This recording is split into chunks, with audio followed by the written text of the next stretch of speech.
शान्तं शाश्वतमप्रमेयमनघं निरमानशान्तिप्रदं ब्रह्मा शम्भुफणीन्द्रसेव्यमनिशं वेदान्तवेद्यं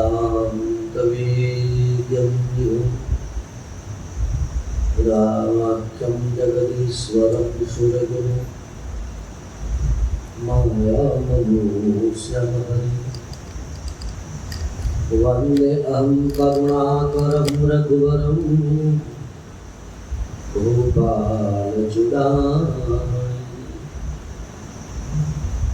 गुरुर्ब्रह्मा गुरुर्विष्णु गुरुर्देवो महेश्वरः गुरुर्साक्षात् परब्रह्म तस्मै श्री गुरुवे नमः। ध्यानमूलं गुरोर्मूर्ति पूजामूलं गुरोर्मद मंत्रमूलं गुरुर्वाक्यं मोक्षमूलं गुरोर्कृपा अखण्डमण्डलाकारं व्याप्तं चराचरं तत्पदं दर्शितं येन तस्मै श्री गुरुवे नमः।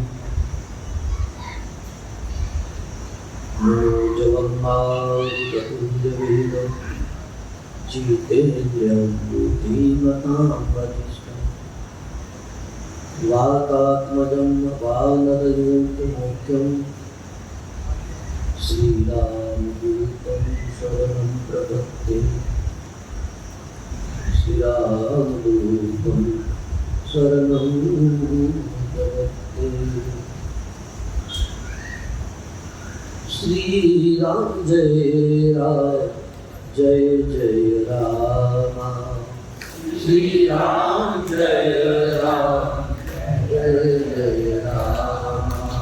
श्री राम जय राम श्री राम जय राम श्री राम जय राम जय राम श्री राम जय राम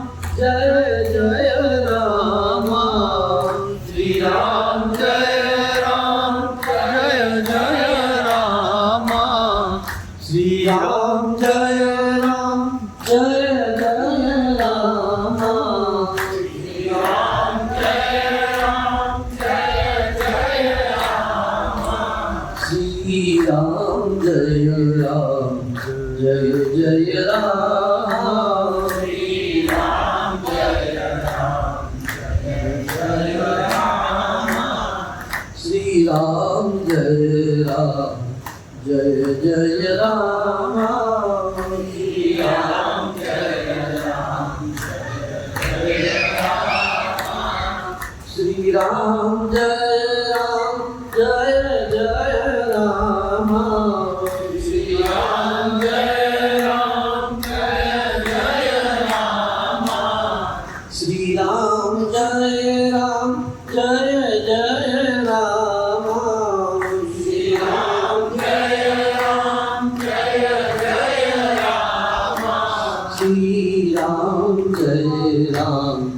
जय राम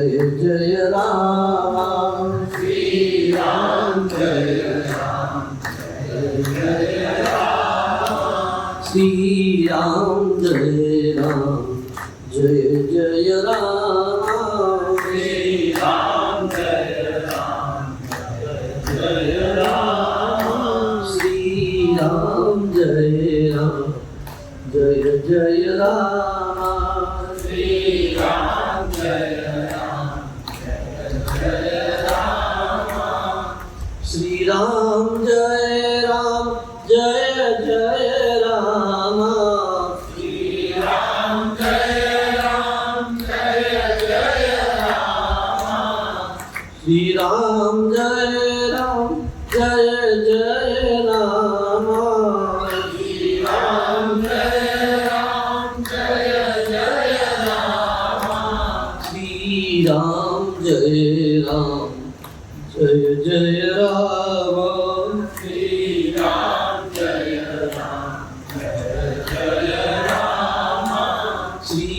રામ જય જય રામ શ્રી રામ જય રામ જય રામ શ્રી રામ જય રામ શ્રી રામ જય રામ જય રામ શ્રી રામ જય રામ જય રામ શ્રી રામ જય રામ જય રામ શ્રી રામ જય રામ જય રામ શ્રી રામ જય રામ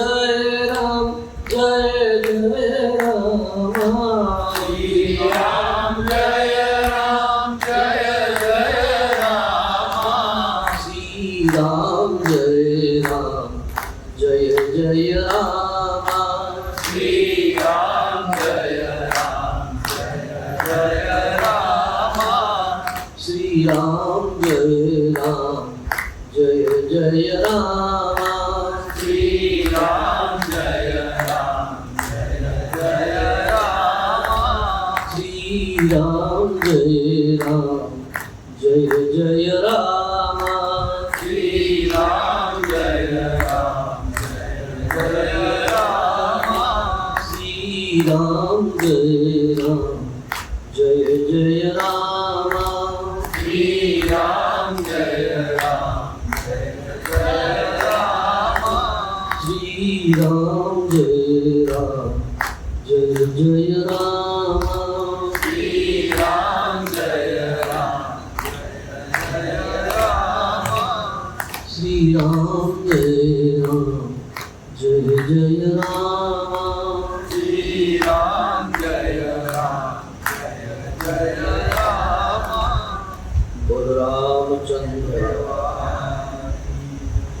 બાલકૃષ્ણ શ્રી હનુમાનજી મહારાજ સદગુરુ ઓમ નમઃ પાર્વતી પતયે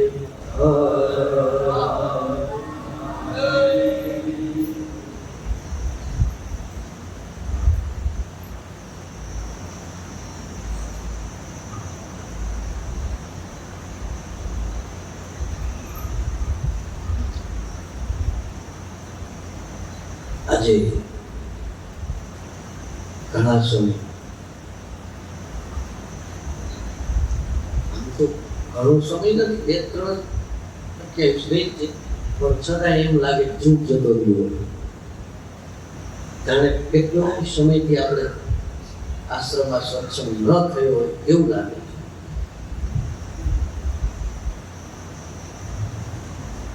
સત્સંગનો કેટલો મહિમા છે, ભગવાનના નામમાં કેટલી શક્તિ છે, ભગવાનના ધ્યાનમાં કેટલી શક્તિ છે, ઈશ્વર ચિંતનથી ભીતરમાં કેટલો પાવર આવે છે, કેટલી શક્તિ આવે છે, કેટલું સુખ મળે છે, કેવો આનંદ મળે છે, એ બધાને અત્યારે અનુભવ થયો.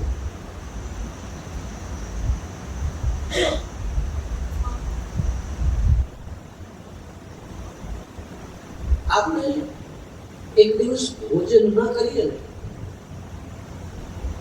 એટલે ભોજનની કિંમત થાય, કરીએ ત્યારે ન થાય. રોજ ટાઈમ ટુ ટાઈમ તમે ભોજન કરી લેતા હોય ને એટલે એટલી બધી તમને ભોજનની કિંમત થાય નહીં. જમી જ લેતા, કારણ કે હું ખાવા નથી દીધી હોય, પણ 2 દિવસ જો ખાવા ન મળ્યું હોય ત્યારે અંદરથી જે સ્ટેમિના જતી રહે, આંખને ઊંચું દેખાય, કાનને ઊંચું સંભળાય, એક જગ્યાએ બેસીએ નહીં, સૂનમૂન થઈ જાય, કોઈક બોલાવે તો ગમે નહીં, કારણ કે ભોજન મળ્યું નથી. તો એવી રીતે સત્સંગ મળે નહીં ને પછી સત્સંગની કિંમત થાય. કે સત્સંગની શું શક્તિ છે.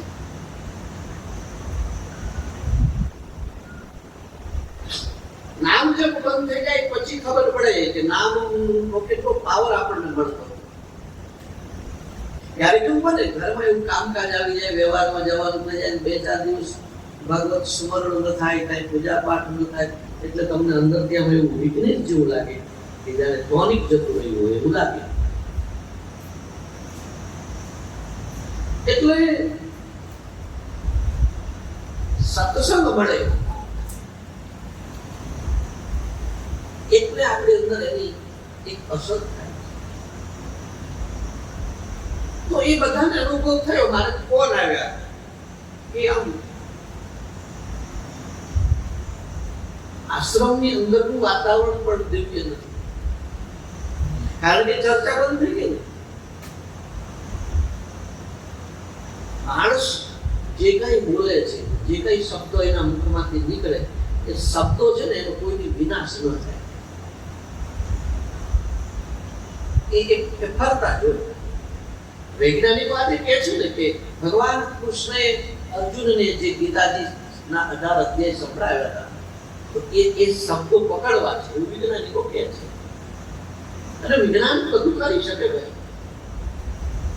કદાચ એક વસ્તુ ન કરી શકે તો વિજ્ઞાન આત્માને ન પકડી શકે.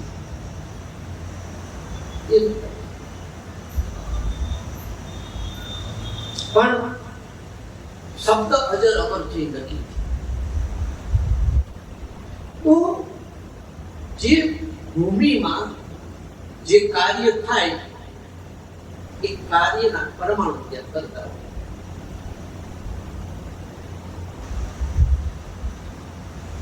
તમે કોઈ પણ સ્થાનમાં જાઓ તો સ્થાન ઉપર જઈને તમે 10 મિનિટ બેસો એટલે તમને ખબર પડી જાય કે આ ભૂમિમાં શું થતું હશે. નથી. જ્યાં સતત જીવ હિંસાઓ થતી હોય ત્યાં જઈને તમે બેસજો એટલે તમને ત્યાંનું વાતાવરણ ભયાનક લાગશે. કારણ કે તે હિંસા થતી હોય અંદરથી બચાવવું બોલતા. પંખી બોલે છે, આપણે એની ભાષા નથી સમજતા, અંદરથી રડે છે. તો એ ભૂમિ, એ સ્થાન અશુદ્ધ રીતે બગડી જાય. શરાબ બનતો હોય,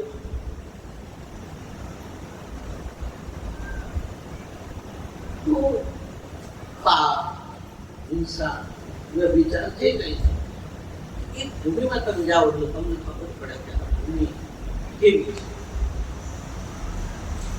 તો ધર્મ સ્થળની અંદર તમે પગ મૂકો એટલે ખબર પડી જાય કે જે ધર્મ સ્થળમાં ભોજન અને ભજન આ થતું હોય એટલે ત્યાંની પ્રસન્નતા એ આપણને મળે.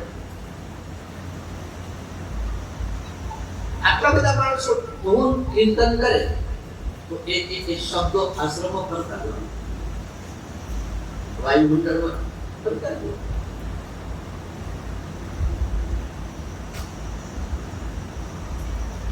એક સાથે બેસીને ભગવાનનો પ્રસાદ લઈએ એનાથી એક બળ મળે, પ્રસન્નતા મળે અને સંપનો ભાવ થાય, એકતાનો ભાવ થાય અને વ્યક્તિમાં ભાવમાં વધારો થાય. એકબીજા ભક્તો મળે. કોઈ સમય અત્યારે એવો છે, તમે જુઓ છો એક ઘરની અંદર 5-7 નું કુટુંબ હોય ને એ ભેળું ભોજન કરી શકતું નથી. કોઈ નોકરી ધંધે જતા હોય, બધા મારા ઘરથી જમતા હોય. અરે બધા પાણી જુદું પીવે છે. ઘરમાં એક ફિલ્ટર વાળું પીવે, એક બોલા કુવાનું પીવે, એક અહીંથી લાવીને પીવે. પાણી જુદા છે. આ મન જુદા થયા માણસો ઘરમાં. આ ધર્મ સ્થળને કેવું હોય છે, ધર્મ સ્થળની અંદર એક સાથે બધા બેસી અને તો પ્રસાદ લે તો માણસ પ્રત્યે આકર્ષણ થાય, પ્રેમ થાય. અને એટલા માટે આ બહુ જરૂરી છે. અને આવું ધાર્મિક માણસો જ કરી શકશે, બીજા કોઈ નહીં કરી શકે. એટલે આશ્રમ જે છે, આશ્રમનો અર્થ જે થાય આશ્રય, આશ્રય મળવો એનું નામ આશ્રય. આપણને આશ્રમમાં આશ્રય મળે અને આશ્રમના માધ્યમથી આશ્રમમાં જે પ્રવૃત્તિ ચાલતી હોય, ભજન, કીર્તન, ભોજન ઇત્યાદિ જે ધાર્મિક ઉત્સવ ઉજવાતા હોય, તો એનાથી એક પવિત્રતા આવે છે અને વ્યક્તિમાં બળ આવે છે. ત્યાં તરંગો કામ કરતા હોય, સત્સંગના, ભજનના, કીર્તનના. એટલે ભગવાન તરફ આપણો આશ્રય થાય. સત્સંગ સાંભળવા, કથા સાંભળવા ભગવાન વાલા ટોનિક મળ્યા, એટલી શક્તિ છે. અને એ નક્કી થયું ત્યારે કે આશ્રમમાં બાપુ પગ મૂકીએ છીએ તો ઉર્જા આશ્રમમાં કોઈ પવિત્ર કરતી હોય એવું લાગતું નથી. તો એ તો સ્વાભાવિક છે કે 2-3 મહિનાથી ભેગા બેસીને પ્રસાદ નથી લીધો, ધૂન કીર્તન, અને કદાચ સત્સંગ ન થાય તો કઈ નહીં, પણ 15 દિવસે બધા ભાઈઓ છે, બહેનો બધા ભેળા થઈ મંડળ આવીને ધૂન તો કરો 2 કલાક આશ્રમનું. આશ્રમનું વાતાવરણ તો આપણે દિવ્ય બનાવવું જોઈએ ને. પછી 15 દિવસે એકવાર આવીએ તો બેસો અને 2-3 કલાક સુધી બધા ધૂન કરો, કીર્તનો કરો અને પછી બધા આશ્રમમાં છૂટા. તો આશ્રમ ભણવાન કરે. આશ્રમની અંદર પવિત્રતા, પ્રકાશ અને આ પુરુષની ઉર્જા ખેંચવાની શક્તિ છે આપણા પાસે. આશ્રમ ઉર્જાવાન બની જાય, મંદિર ઉર્જાવાન બની જાય તો કેટલાક લોકો આવીને ખાલી અહીંયા પગે લાગીને પોતાનો કંઈક મનોરથ સિદ્ધ કરવો હોય તો સંકલ્પ કરીને જાય ને તો એનું મનોરથ પૂરા થાય.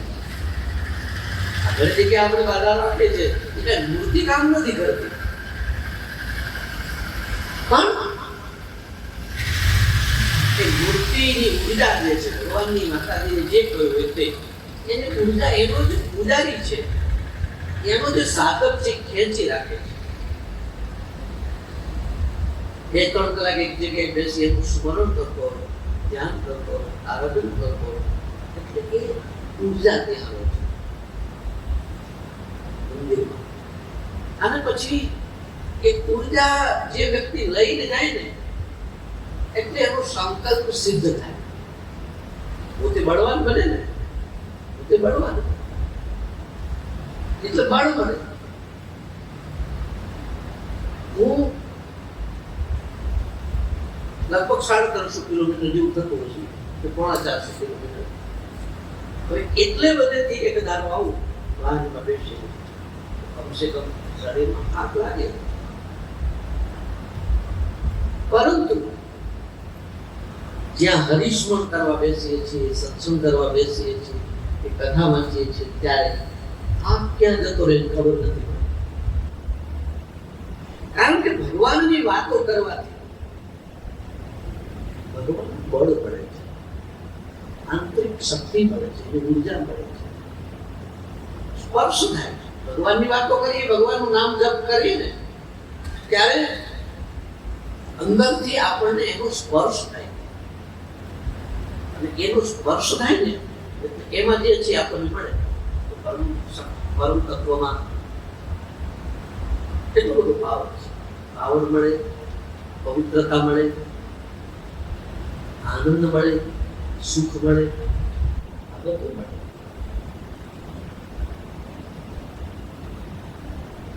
બે રોટલી ખાવાથી શરીરમાં શક્તિ આવે. પરમાત્માનો પાવર જે છે ને એ રોટલી ખાવાથી. એ ભજનથી જાઓ, ઈશ્વરમાં એકાગ્ર થાવ તો જાઓ. તો ઈશ્વરમાં એકાગ્ર થવા માટે ધ્યાન બતાવ્યું છે, આત્મનિષ્ઠા બતાવી છે, પણ આપણા જેવા સાધારણ માણસો માટે ખરેખર ભગવાનની કથા, આ ભગવાનની ચર્ચા અને નામ સ્મરણ આપે બહુ મહત્વનું છે. સંતો મહાપુરુષો એમ કહે છે કે કદાચ પૈસા જાય તો જવા દેવા. લાભ થતો હોય ને પૈસાનો, એક બાજુ સત્સંગ હોય અને એક બાજુ પૈસાનો લાભ હોય, બે લાભ સામે આવે ને ત્યારે ખરેખર સંતો એમ કે છે કે પૈસા કદાચ પડતા હોય તો એનો લાભ જતો કરજો, સત્સંગનો લાભ જતો ન કરતા. એટલી કિંમત છે. પૈસો મળે, સત્સંગ તો મળે. પૈસો મેળવવો એ કોઈની કૃપાનું ફળ નથી, એ ભક્તિનું ફળ નથી, એ બુદ્ધિનો વિષય છે. આ યુગમાં તમે કેવી રીતે પૈસા કમાવો, તમે બુદ્ધિશાળી બનો, બુદ્ધિથી તમે પૈસા કમાવી શકો, બુદ્ધિથી ભગવાનને ન મેળવી શકો, બુદ્ધિથી તમે ભક્તિ કે જ્ઞાન ન મેળવી શકો.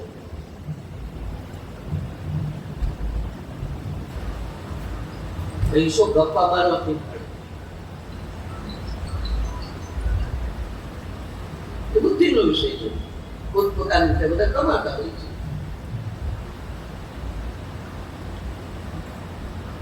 એક કુંદર નામના કવિ ભક્ત હતા.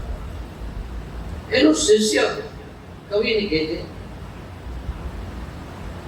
પૈસો નથી પડતો, એ જરૂર છે. એને પછી કાવ્ય લખી નાખ્યું. ક્यों रोते भूखे सोते भूखे उदासी ऐसा, काम करो कुछ हम धरो कलयुग का कारण ऐसा, समय साधक बन जा बोधक गप्पा मारो ऐसा तैसा, दास कुंदर कहे सुन कड़वा बिनु प्रपंच मेरे नहीं पૈસા. પૈસો પ્રપંચ કરવાથી નહીં મળે, ઉભું કરવાથી નહીં મળે, ઘણી બધી રીતે. પણ સંતો કહે છે કે કદાચ પૈસો જતો કરવાનો થાય તો જતો કરજો, કોઈ દિવસ ભગવાનની કથા ન જતી કરે. કારણ કે કથામાંથી જે મળે જમીન મળે. અને ત્યાં સુધી સંતોએ કીધું છે કદાચ જીવ જાય ને તો જીવ જાતો કરવો, સત્સંગ કથા જાતી ન કરવો. અહીંયા સુધી કે અને એક ગ્રંથમાં એવું લખ્યું છે કે કૂતરાની ચાટ હોય ને, કૂતરાની ચાટ, એમાં કૂતરાને ખાવાનો રોટલો કોઈ નાખ્યો હોય તો ઈ મળે ને તો ખાઈ લેવો, સત્સંગ નો જવા દેવો. એટલો મહિમા સત્સંગ. એટલે આ યુગમાં જેટલું બને એટલું એટલું હરિસ્મરણ થવું. તમને હરિ શબ્દ, જો હરિ એટલે તમારો અર્થ નહીં કરો, હરિ એટલે કોઈ એક ભગવાન નથી. હરિ શબ્દનો અર્થ થાય હરે. શું હરે? પાપ. પાપને જે હરે એ હરે. તો પાપને કોણ હરે? કે કથા હરે, પાપને નામ હરે. એટલે એમાં પછી તમને જે નામ પ્રિય લાગે તે, તમને જે નામ પ્રિય હોય, પછી શિવ હોય તો ભલે રામ હોય, નામ તમને માં પ્રિય હોય તો માં માં માં માં કરો. કોઈ પણ નામ જપવાથી નામી જે છે એનું ઉર્જા મળશે. એટલે यह कलिकाल मलायतन मन करी देखो विचारी. हे मन, तुलसीदासजी કહે છે તો આમ શાંતિથી વિચાર તો કર, આ કળિયુગ કેવો છે. પાપ છે ચારે તરફ નજર કરો, લોકોને પાપનો ડર નથી. ખોટું બોલવું, ખોટું કરવું, છેતરપિંડી, વિશ્વાસઘાત, દગો, ચોરી, બોલ્યા પછી ફરી જવું, આવો ભયંકર યુગ છે. અને આ યુગ એટલે આપણી અંદર યુગ હોય તો આપણી અંદર આવું આવે, એવું નહીં બધાની અંદર આવું છે. કેટલાક વ્યક્તિની અંદર અત્યારે સતયુગ પણ હોય ને, જે વ્યક્તિ એવો છે કે ભાઈ આ હું ખોટું તો નહીં જ કરું, અનીતિ તો નહીં જ કરું, હું ભેળસેળ નહીં કરું, હું કોઈને છેતરીશ નહીં, મને કોઈ છેતરો તો કેવું લાગે, હું કોઈનું દિલ નહીં દૂધું, અન્યાય નહીં કરતો, તો એનું કારણ એ છે એ વ્યક્તિના જીવનમાં કંઈક ભજન પડેલું છે, ભક્તિ પડેલી છે, વિચારો સારા પડેલા છે, સત્સંગ પડેલો છે, કોઈ સદગુરુનો આશ્રિત થયેલો છે, એટલા માટે સતયુગમાં જીવી રહ્યો છે. અને બાકી આ જો ચૂકી ગયા તો કળી તૈયાર છે. અને કળિયુગ શું કરે? ખોટું બોલાવડાવે, ખોટું કરાવડાવે, અન્યાય કરાવડાવે, ભેળસેળ કરે. આ કળિયુગ લક્ષણ. તમે ભાગવતની કથા સાંભળી હશે, આપણે ઘણી વાર ચર્ચાઓ કરી કે ગોકુળની અંદર વારંવાર કંસ રાક્ષસોને મોકલતો હતો, એવી કથા છે. અને જેનાથી ગોવાળિયાઓને થોડી તકલીફ પડતી. બકાસુર આવ્યો, બગલાનું ધારણ કર્યું, ચાંચ પોળી કરી, અગાસુર આવ્યો, અજગર બની મોટું મોડું કર્યું. તો કઈ ખબર નહીં, એમને એમ લાગ્યું કઈ ગુફા છે, એટલે બધા ગોવાળીઓ અંદર જાય છે અને એને મોઢું દબાવી દીધું. તો ગોવાળીઓ જાય તો એમને શું કર્યું? ભગવાન કૃષ્ણને પુકાર કર્યો, હે કૃષ્ણ, હે કૃષ્ણ, હે કૃષ્ણ, હે કૃષ્ણ. તો શું કર્યું? તો કે ભગવાન આવીને અજગરને મારી નાખી, બધાને બચાવ્યા. હવે કથા જ આપણી છે. કંસ એટલે કલિયુગ, અને કલિયુગ રૂપી કે કંસ છે એ આસુરી જે વિચારો છે, દુર્ગુણો છે, એ જ મોકલે છે આપણી અંદર. આસુરી જયારે વિચારો આપણી અંદર આવી જાય ત્યારે પછી કઈ સારું ગુજવાતું દે. હવે એ આસુરી તો કેવું કરે? આપણે તો આસુરી આપણી અંદર એ જ અસુરો. દૈવિક ગુણો આપણી અંદર હોય અને આસુરી ગુણો, અવગુણોમાં ફરક તો પડે જ. જેની અંદર દૈવિક ગુણો હોય એ વ્યક્તિ કેવા સત્કાર્યો કરે, કેવા સારા સારા કામ કરે. ભાગવતમાં આરંભમાં જ કહ્યું છે, સૌમ્ય ઋષિએ સૂતજીને એમ પૂછ્યું કે આ કલિયુગના માણસો આસુરી સ્વભાવના વધારે થઈ ગયા છે, એને દેવી સંપત્તિવાન બનાવવા હોય, દેવી ગુણો લાવવા હોય તો શું કરવું જોઈએ? એનો પ્રશ્ન અહીંથી શરૂઆત ભાગવતની થઈ. તો ખરેખર આપણે દેવી સંપત્તિ ભેગી કરવાની છે. ગીતાજીમાં પણ દેવી સંપત્તિની વાત યોગ આવે છે. દેવી સંપત્તિ, દેવી ગુણોને સંપત્તિ કીધી, પૈસો કીધું. કરોડ રૂપિયા આપણી પાસે છે, પણ આપણી અંદર દૈવી ગુણો નથી, આસુરી અવગુણો છે, એવા દુર્ગુણો છે. તો શું કરવાનું? તો એનો રસ્તો શું? સ્વાભાવિક છે, આવી જાય.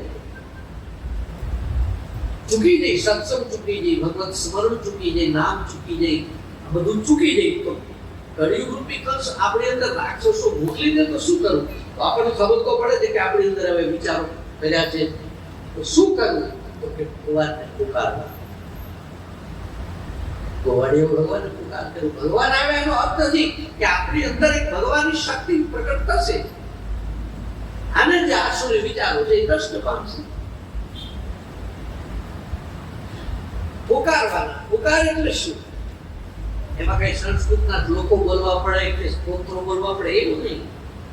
પ્રાર્થનાનો અર્થ જેવો થાય છે, અંદરથી પુકાર થાય એનું નામ પ્રાર્થના. પીડાથી બોલાય એનું નામ પ્રાર્થના. દેહ ભાન ભૂલી જવાય. પ્રાર્થના, પુકાર એ જીભથી નથી કરવાનો, એને આંખથી. પુકારના શબ્દો આંખથી થાય. આંખમાંથી આંસુડા પડે જેના શબ્દો છે પ્રાર્થના. પ્રાર્થનાની સાચી ભાષા છે ને આંખના આંસુ છે, જીભ નહીં. એ જ સાચી પ્રાર્થના, એ જ તમારી સાચી ભક્તિ છે. પ્રાર્થના તો એનું નામ છે, ગદગદિત થઈ જવાય, આંસુડા વાત કરતા હોય તો ભગવાનની શક્તિ મળે અને આ અસુરો મૃત્યુ પામે. તો યકલિકાલ મને કરી દે કોઈ વિચાર, ગુજરાત કે જે મન કો વિચાર તો કર. આ કલિયુગ છે, તારી તો કલ્યું છે. હવે શું કરવું? શ્રી રઘુનાથ નામ તજી નાહિન આન આધાર. આ કલયુગમાં નામ સિવાય બીજું કોઈ આધાર નથી. તો નામ જપી લે, નામ જપી લે, નામ જપી લે. જાસુ નામ જપી સુનો ભવાની, ભવ બંધન ખાતે મર ગયા. શિવ કે છે પાર્વતી, ભગવાનના નામમાં એવી શક્તિ છે કે ભવના બંધન છૂટી જાય. ભવના બંધન છૂટી જાય એવી નામની શક્તિ છે. તો નામ પર વિશ્વાસ રાખો, નામ પર શ્રદ્ધા રાખો. આ કલયુગ છે, બીજું કાંઈ નહીં થાય. વાતો થશે, મોટી મોટી સમાધિની વાતો કરવાવાળા પડ્યા છે, આત્મજ્ઞાનની વાતો કરે છે.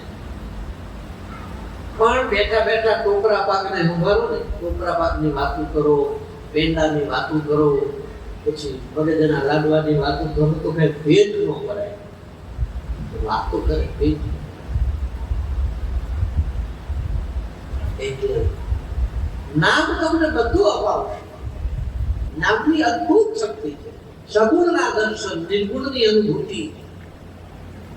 તુલસીદાસજી તો આ બેથી આગળ જતા રહ્યા. સગુણ ધ્યાન રુચિ સર્વસ્ત્રી, નિર્ગુણ મન તે ભૂમિ. દુહાવલીનો તો છે કે સગુણનું ધ્યાન મારી રુચિ નથી, ધ્યાન નથી કરતા. નિર્ગુણ મન તે દૂરી, નિર્ગુણથી મારું મન દૂર છે. હું નામ જપું છું અને નામ માનસતા તો એમ કે રામ કરતા મોટું છે, ભગવાન કરતા હકીકત છે. જો આ પૃથ્વી ઉપર ભગવાનના જેટલા અવતાર થયો એટલા આપણે એક પેલા રામની વાત કરી તો રામ આવી ગયા તો એમને ઉદ્ધાર જરૂર કર્યો છે. ભગવાન રામે ઉદ્ધાર કર્યો, પણ રામ ગયા પછી ઉદ્ધાર નથી થયો. પછી શેનાથી થયો? રામના નામથી ન થયું. શબરી કીધ સુસેવકની સુગતિ દિન રઘુના. શબરીને સુંદર નામ આપ્યું, ગીધને ભગવાને પોતાનું નામ આપ્યું, ઉદ્ધાર કર્યો. શબરી ગીધ આ બધા કરી ગયા છે. સુગતિ દિન રઘુના. પણ પછી તુલસીદાસજી કહે છે ગયા પછી નામે તો કરોડો માણસો ઉદ્ધાર થયો. કારણ કે રામ ગયા એને ઘણા વર્ષો થઈ ગયા ને, 16,25,000 વર્ષ પહેલા થઈ ગયા. તો આ 16,25,000 વર્ષ થયા, 25 વર્ષ 25,000. એમાં પછી કોઈ તૈયાર જ નહીં હોય.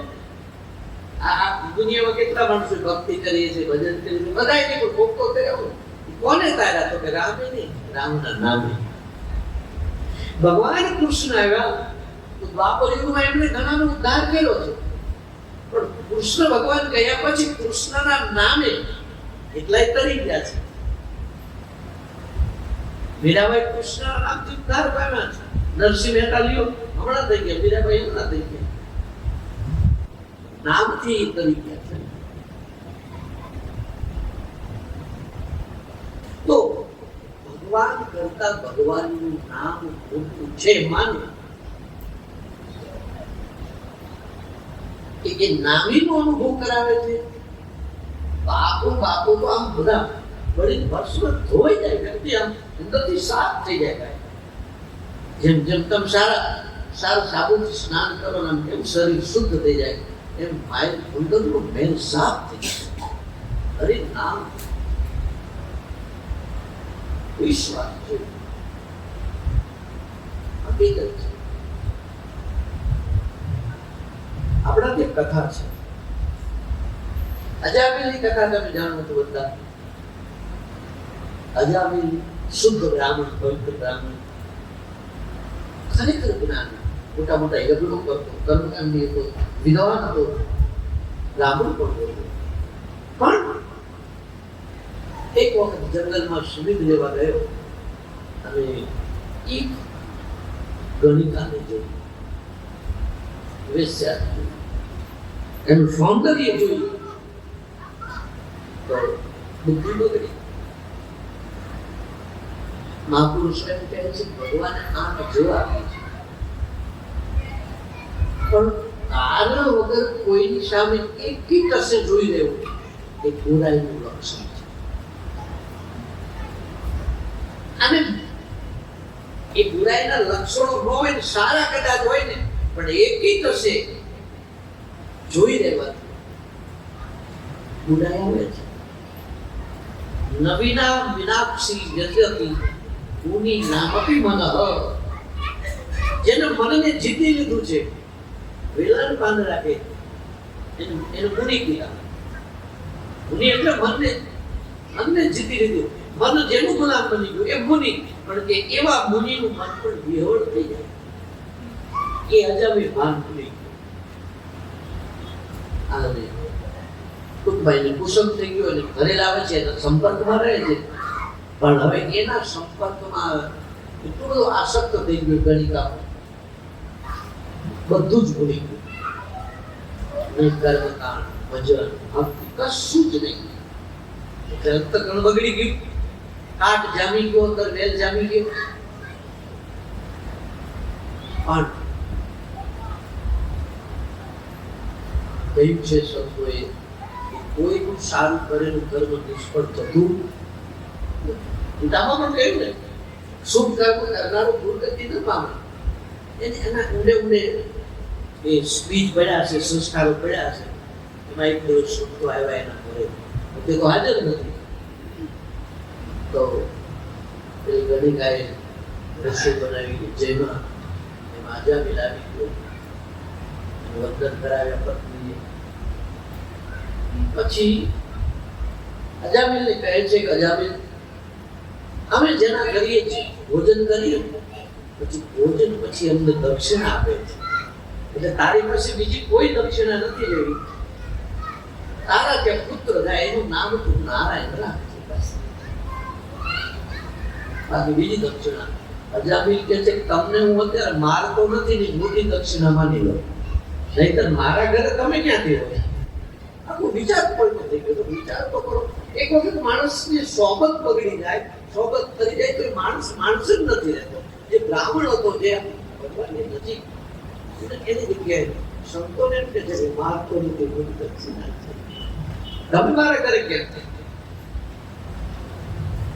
એ બધું તારું બરાબર છે પણ તું નારાયણ નામ રાખ. હું મારા દીકરાનું નામ નારાયણ નામ રાખું છું, તમને શું ફાયદો? કે અમને બહુ મોટો ફાયદો થશે, એ પછી ખબર પડશે. તો કે કાંઈ વાંધો પારણા સુધી મૂકવા આવે છે ને તારે એક વાર નહીં કેટલી વાર કીધું, યાદ રહ્યું નામ? અજામિલ શું નામ રાખવાનું કીધું કે નારાયણ, ભૂલતો નહીં હો. એમ કરીને વારંવાર એના મુખે જે નારાયણ શબ્દ બોલાવે છે સંતોની પણ પ્રાર્થના છે ને કે ભગવાનનો ઉદ્ધાર કરી આ વ્યક્તિ કેવો હતો કેવો બની ગયો. સંતોનો એક અવતાર છે એ સમાજનું કલ્યાણ માટેનું છે, પરોપકાર માટે સંતો છે. સંતોનો અવતાર શા માટે? મોત શું કરવા માટે નથી. માત્ર સંત સમાજને ઉપયોગી છે એટલું નહીં, સંતની હર જીત બીજાને માટે છે. તમે જો કોઈના ત્યાં કઈ વસ્તુ લેવા જશો તો કદાચ તમને લોકો ના પાડશે, કોઈ સંતની પાસે જઈને ઉભા રહેશો તો સંત આપી દેશે, ના નહીં પાડી. સંત બીજાને માટે જ જીવે છે. પછી કોઈ નારાયણ દીકરો જન્મે છે, નારાયણ નારાયણ નારાયણ કરે, નારાયણ નારાયણ જપતા જપતા જપતા જપતા જપતા 7 દીકરો. પછી બહુ ભાગવતમાં વિસ્તાર છે કે યમુના દૂતો પાછા ગયા, ભગવાનના દૂતો આવ્યા, પણ એને બધી ખબર પડી ગઈ, બચી ગયો. 12 વર્ષ પછી ગંગા કિનારે ગયો અને નારાયણ નારાયણ સ્મરણ કરીને પોતે પોતાનું કલ્યાણ કર્યું. વિશ્વાસ. પેલી ગણિકા પિંજરામાં પોપટને બનાવેલો અને પોપટને રામ રામ બોલતા શીખ્યો. પોપટ રામ રામ બોલ. 2-3 મહિના પ્રેક્ટિસ કરાવી તો પોપટ રામ રામ બોલતો થઈ ગયો. પણ પોપટ રામ રામ બોલતો થઈ ગયો એટલે આને તો વ્યસન થઈ ગયું ને. 3 મહિના સુધી તો આને રામ રામ બોલવું કર્યું અને પછી તો પોપટ રામ બોલે તો બધાને મજા આવે ને. એ ઘરનું કામ કરતી કરતી પાછળ પિંજરા પાસે આવીને કે પોપટ રામ રામ બોલતો. પોપટ કે રામ રામ. રસોઈ બનાવતી બનાવતી ઊભી થઈ પાછી પોપટ પાસે આવ્યો. પોપટ રામ રામ બોલતો. વળી પોપટ કે રામ રામ. આમ ઘરનું કામ કરતા કરતા આવે છે. હવે પછી એનું વ્યસન થઈ ગયું. નવરી પડી હોય કામ કરતી હોય ને તો અંદરથી રામ રામ રામ રામ ચાલે. રાત્રે સૂતી હોય તો રામ રામ રામ રામ ચાલે. એટલા બધા રામ નામના જપ થયા. નહીંતર એને રામ ને કઈ ખબર નથી શું છે રામ નામનો શું મહિમો એને કાંઈ ખબર નથી. બસ ખાલી સંતો કીધું પોપટને બતાવો તો રામ રામ શીખવાડને બીજું કરવું એને એ ભગવાનના ધામમાં જતું ગયું. ઉદ્ધાર થઈ ગયો. આ નામનો મહિમા તો નહીં કરી કર્મ ભક્તિ વિવેકુ રામ નામ અવલંબન એક. આ કળયુગમાં નામ ખરેખર આધાર છે તરવા. ખૂબ નામ જપ ખૂબ જેના પર શ્રદ્ધા હોય તેના દાવો મારો નહીં આ નામ જપ. હું કેવું અને હંમેશા કહેતો રહ્યો કોઈ આગ્રહ કરીને તમને કહે તો નામ તમને જે પ્રિય છે ને છોડો. વર્ષોથી તમે નામ જપી રહ્યા છો શા માટે છોડો? કોઈની શ્રદ્ધાને તોડવી ને મોટું પાપ છે. શાસ્ત્રોમાં કહ્યું છે બીજાનું હિત નહીં તોડવું. બીજાનો હેતુ શેમાં છે એનું ધ્યાન રાખો. હેતુ હેત અને હિત આ ત્રણેય બીજાના આચરવા એને જ માણસ કહેવાય. કોઈને કોઈ એક શાસ્ત્રમાં પ્રેમ હોય છે તો એને એમ ન કહેવાય હું વાંચું શાસ્ત્ર સાચું બધું મૂકી દઉં. કોઈને રામાયણ પર પ્રેમ હોય તો એને રામાયણ પર પ્રેમ વધે એવું આપણે કરવું જોઈએ. કોઈને ભાગવત પર પ્રેમ હોય તો પછી ભાગવત પરથી એનો પ્રેમ વધે એવું આપણે કરવું જોઈએ. કોઈને દેવી ભાગવત પર પ્રેમ હોય કોઈ શિવ પુરાણ કોઈ એક શાસ્ત્ર જીવનમાં કોઈની ગીતા ઉપર પ્રેમ એનો પ્રેમ વધવો જોઈએ. નામ જપતો હોય તો એને નામ વધવું જોઈએ. એના પ્રત્યે પ્રેમ વધવું જોઈએ એવું આપણે કરવું જોઈએ. અત્યારે તો કેટલાક પાછા કુંડાળામાં પૂરવાની વાતો છે. અમે જે કરીએ તમે કરો એવું નહીં. કોઈ શાસ્ત્રમાં એવું નથી લખ્યું કે આ નામ લેવાથી ઉદ્ધાર થવાય.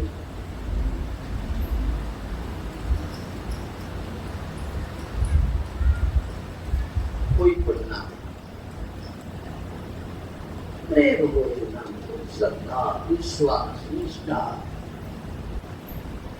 તો આ કલયુગ છે સાહેબ કે જો ક્યાંક ચૂકી ગયા ક્યારે દોષો દુર્ગુણ આવી જાય નક્કી નહીં. વાર નહીં લાગે. અરે એક દિવસ તમે સ્નાન ન કરો કે એક દિવસમાં બોલો માથામાં મેલ જામી જાય શરીર ઉપર જામી જાય કપડા દુર્ગંધ મારવા માંડે ખાલી એક દિવસમાં. એટલે શરીરને નવડાવવું પડે, કપડાને સાફ રાખવા પડે, આંખ સાફ રાખવી પડે. સવારે ઉઠો તો આંખો પછી પણ આવે એમાં આવે મેલ આવે નાકમાં આંખમાં માથામાં કપડામાં શરીરમાં દાંતમાં આ બધું સાફ રાખવું નથી પડતું. તમારું ઘર ગમે એટલું સરસ હોય બિલ્ડિંગ ગમે એટલી સુંદર હોય પણ બારી બંધ કરી દેતા હોય તોય કચરો આવે. એટલા માટે તમે જોજો લોકો બંગલો બનાવે. તમે સાંભળ્યું કોઈ 1 કરોડ રૂપિયાનું 2 કરોડનું બંગલો બનાવ્યા પછી 6-7 મહિને હામણી ખરીદવા ગયા હોય. આ બાજુ બંગલો તૈયાર થાય ને તો તરત નાની એવી સુપડીને સાવરને લઈ લો છે. શું કામ કે તમને ખબર છે કે આમાં કચરો આવે. નાના એવા મકાન હોય ખુલ્લા તો આવે પણ અત્યારે બંગલા લોકો એવો બનાવે છે ચારે બધું પીક કરે. બજારમાંથી ધૂળ આવે તો એવા ચારે દિવાલમાં બારી ભરણા બધા પેગ એસી ચાલુ કરો છતાં પણ લોકો સાવરને રાખશે. કારણ કે બીજા મકાનમાં વધારે આવતો હતો આમાં ઓછો આવતો 2 દી મોડો પણ કચરો આવવાની શક્યતા કરી સાવરને રાખે સુપડી રાખે. અને ઘણા બહેનોને એવી આદત હોય તમે જોજો ઘરમાં ધૂળ ન આવી હોય તો વાર કરતા હોય. એમને નક્કી કર્યું કે આ ધૂળમાં આ મકાનમાં ધૂળ આવે અને પછી કચરો કાઢો તો એના કરતા દિવસમાં મેં તમને વાર કર્યું તો વાંધો છું ચોખ્ખું રહે ને મકાન. તો તમે જોજો ઘણા ધૂળ ન હોય તો સાફ કરવાનું ચાલુ રાખે. બસ એવી રીતે હવે આમાં કચરો આવે ધૂળ આવે પછી સત્સંગમાં જવું પછી નામ જપ કરવું એના કરતા ઈ આવે કે ન આવે આપણે આપણું કામ ચાલુ રાખો ને, સત્સંગ રૂપી સાવરને ફેરવાનું ચાલુ રાખો ને,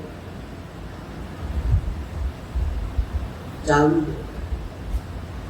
એટલે મહાપુરુષો કહે કથાને છોડાય નહીં. જીવ જતો હોય તો જવા દેવાય, એને કરતા નામની કિંમત, કથાની કિંમત વધારે. ધંધો કરતા હોય ધંધામાં ખોટ આવે, નફો જતો હોય ખાવા દે, પણ આનાથી મોટો કોઈ નફો નથી. કથાથી કોઈ મોટો નફો નથી. કથાનો શબ્દ સિદ્ધાંત જો જીવન ઉતરી જાય તો ગમે ત્યારે કામ આવશે, ગમે ત્યારે. એટલે કથાને પીવાનું કહ્યું, કથાને પીવાનું કહ્યું, કથાને અમૃત કીધું છે. કથાને અમૃત કીધું, અમૃત પીવાય, કથા પીવો. પેલી વસ્તુ છે પાણી છે, દૂધ છે, લિક્વિડ, એ મુખથી પીવાનું, કથા કાનથી પીવાની. પીશો તો તૃપ્ત થવાશે, અને તો જ કઈ કથા અંદરના મેલને સાફ કરશે. પીબતમ ભાગવતમ, સુખદેવજી મહારાજે સુખદેવજી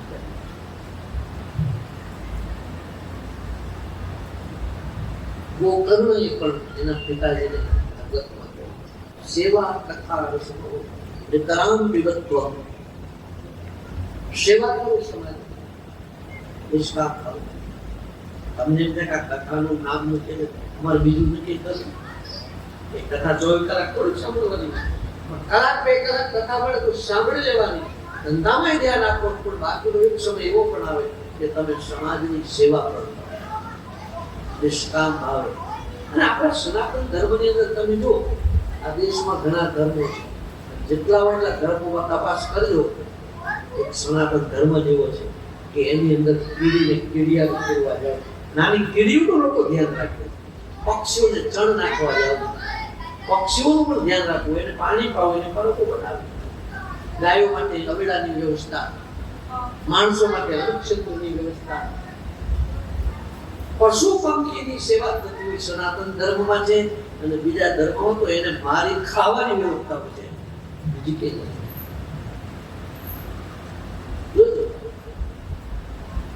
એટલે સનાતન ધર્મમાં આવે છે, ભક્તોમાં, ઋષિઓમાં, શાસ્ત્રોમાં આમ બધાની સેવા કરવાનું શીખવ્યું છે સંતોએ.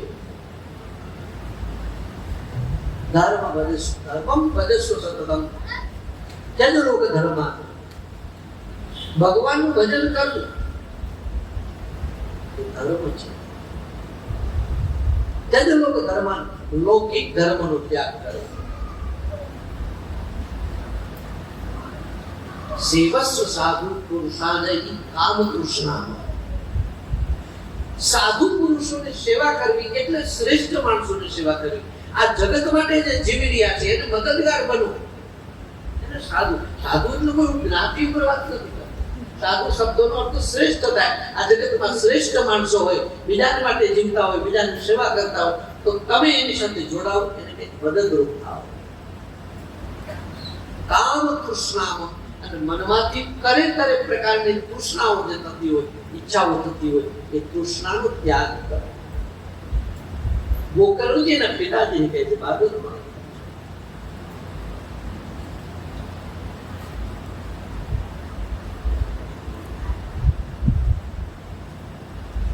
તો અરે કદાચ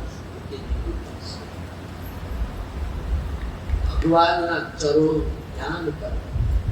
ચરણ એટલે પગની વાત નથી, ચરણ એટલે ભગવાનનું સ્વરૂપ લેવું. ચરણનો એક અર્થ એવો થાય કે બધાના ચરણો છે, ભગવાન જેટલા ધરતી પર છે એ બીજાની સેવા, એની સેવા કરો, એ ભગવાનના ચરણોની સેવા. ભગવાનનું ધ્યાન કરવું, ભગવાનનું ચિંતન કરવું, અને સેવા કથા રસભાવ એ તરામ પીવું. કથાને પીવી અને સેવા કરવી. આ ઉદ્ધારનો એક શ્લોક છે ભાગવત.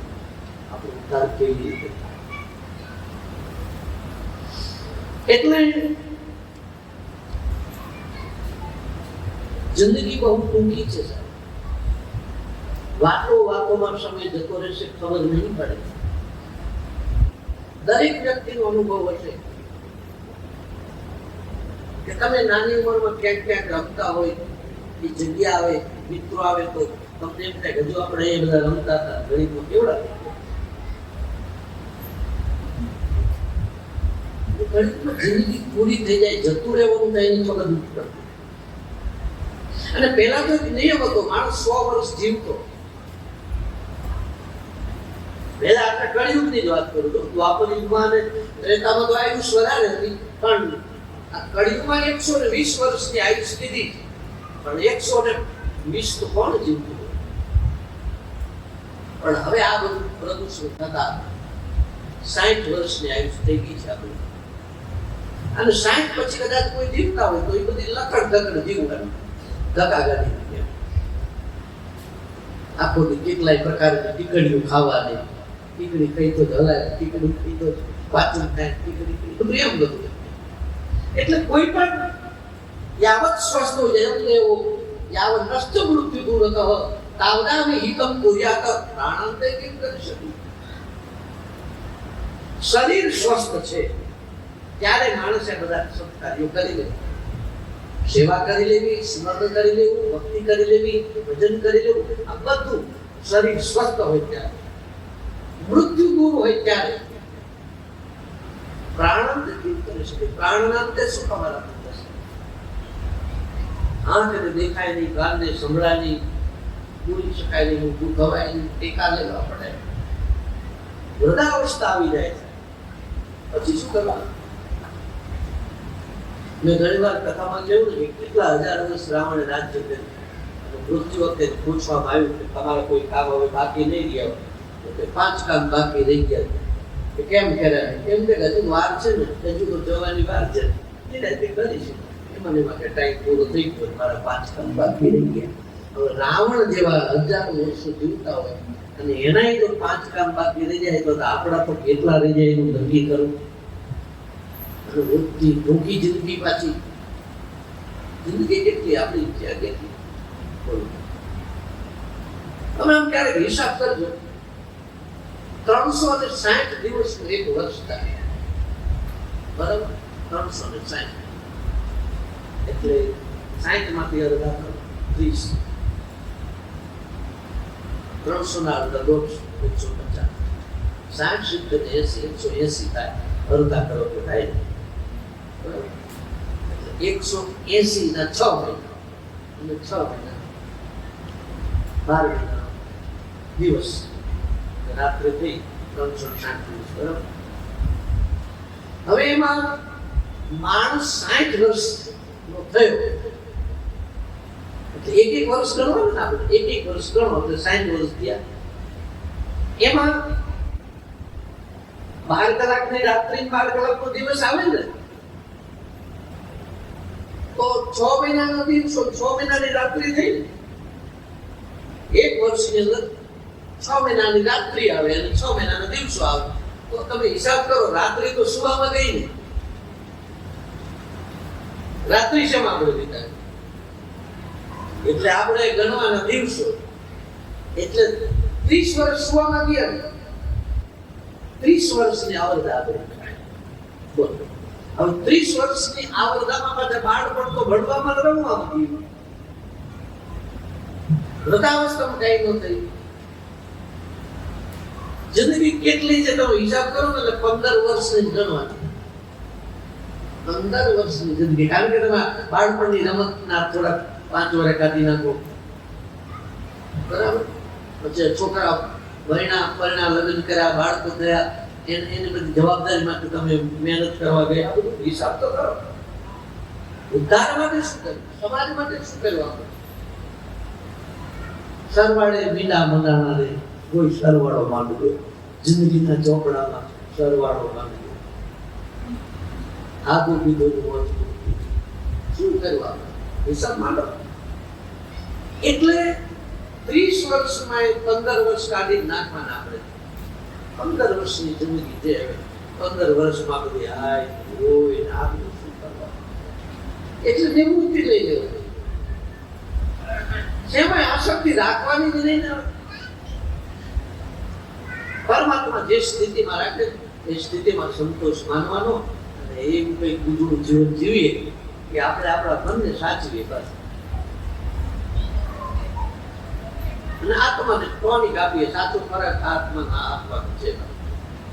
ખાવા પીવાનું બધાને મળી જ જાય છે. કોને નથી મળતું? બધાને મળી જાય છે. એટલે બધું બધા જન્મ આપણે કરતા આવ્યા છે. આ નહીં 83,99,999 શેના છે? કીટ, પક્ષી, પતંગિયા, જલચર જીવ, આકાશમાં ઉડનારા, પૃથ્વી પર વિચરનારા, પાણીમાં રહેનારા, 2 પગવાળા, 4 પગવાળા, બધાનો હિસાબ થયેલો છે.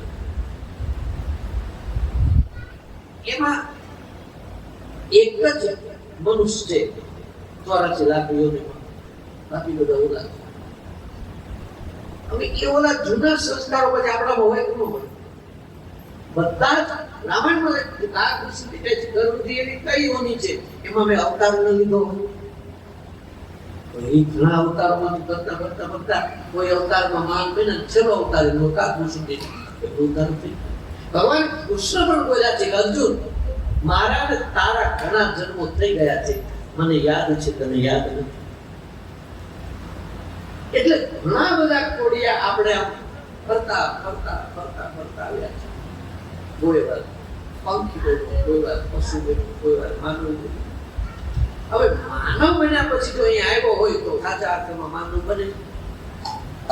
સત્સંગ કરે, ભક્તિ કરે, કઈક સેવા કરે. એટલે ઓલા જે સંસ્કારો છે એ ન કરવાના. પશુ પંખીના સંસ્કાર એ બધા જૂના સંસ્કારો છે. ઘૂસવાનું સાધન થાય આ સત્સંગ છે, આ ભજન છે, નામ સ્મરણ છે. પરિવર્તન આવે, આપણામાં પરિવર્તન આવે ને. એટલે હું એ ચર્ચા કરી રહ્યો છું. નામની તાકાત કેટલી છે, કથાની શક્તિ કેટલી છે કે ભગવાને નથી તાર્યા, એનાથી લાખો એના નામે તાર્યા છે. એટલે ભાઈ તું ભાઈ તને તાર સૌ નામ જપ મંગલ બેસી છું. એમાં કાંઈ નહીં. કેટલા વાગે લેવું, નાઈને નામ લેવું કે સ્નાન કર્યા વગર લેવું, કયું નામ, એ કાંઈ નહીં. જલ્દી તમને જે નામ આપ્યું છે એના પર શ્રદ્ધા નિષ્ઠા રાખી જપવા માટે જિંદગી ટૂંકી છે. તો એટલો પાવર મળતો. અને હવે જો આશ્રમને આ સાચવી જ રાખવો હોય તો એકલા દીવા અગરબત્તી કરી દેવાથી આશ્રમ રહેશે નહીં.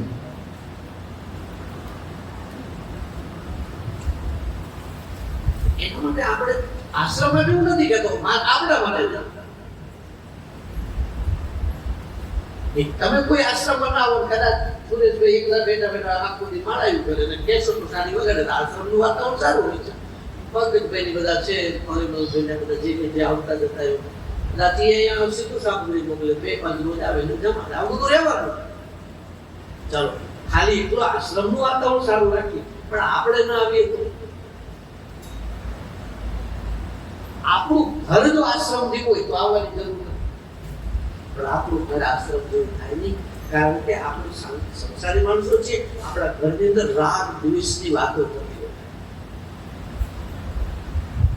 ઝઘડા, ક્રોધ. તો આપણા ઘરની અંદર કામ વાસનાના પરમાણુ કરતા હોય, ક્રોધના પરમાણુ કરતા હોય, રાગ દ્વેષના પરમાણુ કરતા હોય, ઈર્ષાના પરમાણુ કરતા હોય. આ બધું આપણા ઘરમાં થતું હોય. બાકી એવું નથી કે બાંધકામ આવા જુદા પ્રકારનું હોય એને જે આશ્રમ કહેવાય, મંદિર કહેવાય. ઘણાના ઘર મંદિર જેવા હોય છે, ઘણાના ઘર આશ્રમ જેવા હોય. જે આશ્રમમાં થતું હોય એવું ઘરે થતું હોય. ઇન્દ્રિયોનું દમન થતું હોય, ભક્તિની ચર્ચાઓ જ્યાં થતી હોય, ઘણા અને આવે એને આશ્રય મળતો હોય તો એ આશ્રમ જ છે. એટલે આપણું શરીર, આપણું મન દિવ્ય બની જાય, પવિત્ર બની જાય, પરમાત્માનો પાવર આવી જાય, એના માટે આપણે બધાએ હવે સજાગ રહેવું પડશે. અને એમાં કદાચ 5-25 રૂપિયા વપરાઈ જાય તો એમાં આપણે એમાં શું એમાં આપણું ખોટું કઈ કરી નાખ્યું. 2-5 ની દવાખાને આપણને દાખલ કોઈ કરે ને 10,000 જતા રહે. શું તમે ડોક્ટર કહો ના પડો, માર નથી આપવું એટલે મને એમ કહી દો, કશું જ નહીં ચાલે. અને આવું તો આપણા જીવનમાં ઘણી વાર બનતું હોય. અવળા રસ્તે ખોટા પૈસા જતા રહેતા, પણ એમાં એનો વાત નથી. એનો પૈસો અહીંયા લખ્યો હોય જવાનો. બાકી એવું નથી કે ધાર્મિક સ્થળોમાં ધાર્મિક કાર્યની અંદર પૈસા વાળા હોય એ દાન કરી શકે, એ જ આવું ભોજન કરી શકે, ખર્ચા કરી શકે, જમાડી શકે, વાત ખોટી. સંસ્કાર કામ કરે.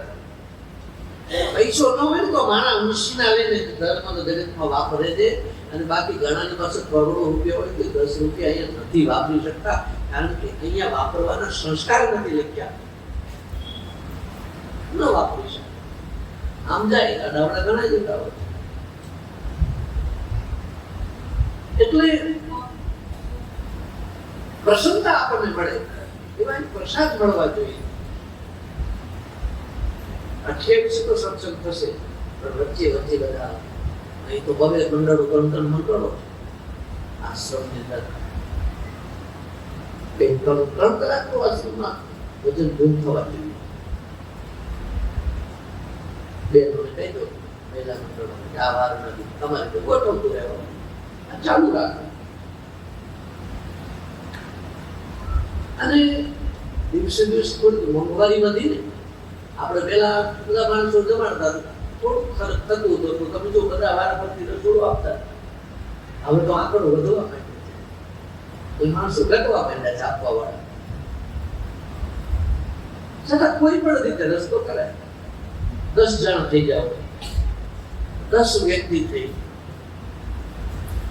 અથવા તો દર 28 જે ભગવાન આપ્યું હોય એ પ્રમાણે. પણ આવા કાર્યો બંધ ન થવા જોઈએ.